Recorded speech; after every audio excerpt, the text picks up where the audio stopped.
Sa Good Vibes, isa ka manunudlo ang nag-post sa social media sa iya pagpasalamat sa kaayo sang isa ka traffic enforcer.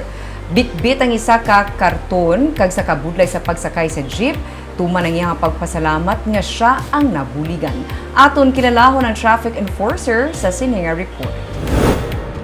Ini si Mateo Vargas, ang 52 anyos nga traffic enforcer nga ginpasalamatan sang isa ka manunudlo sa iya nga post sa social media.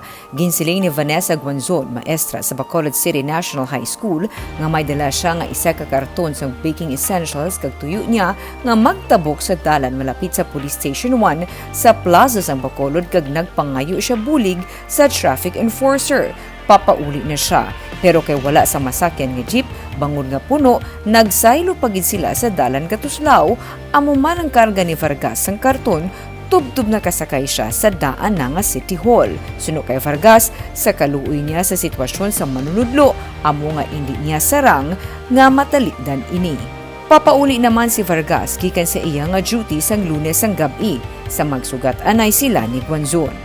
Ang nakalabo namin sa may Old City Hall, ginulat na namon, damo mga pasayo. O, hindi kami mayo kasakay. Sa uli, mag-sir, pasakyaw lang. Si ma'am, sir, okay, daw kalulukoy, nag-sir, karga na rin, at mutog din, butaan na namon din ang iyang karga.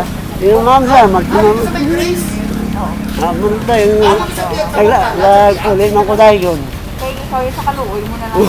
Sa kaluoy ko na lang, ma'am. Ising pitaw lang ba, ma'am, may ginoo, man Japon. Kay wala nakuha ni Guanzon ang ngalan sadto ni Vargas, ginpaagi niya sa post sa social media ang iya nga pagpasalamat. Suno naman kay Vargas, yara na sa Ginoo ang pagbalo sa mga ginahimo nga kaayo para sa isig katawo.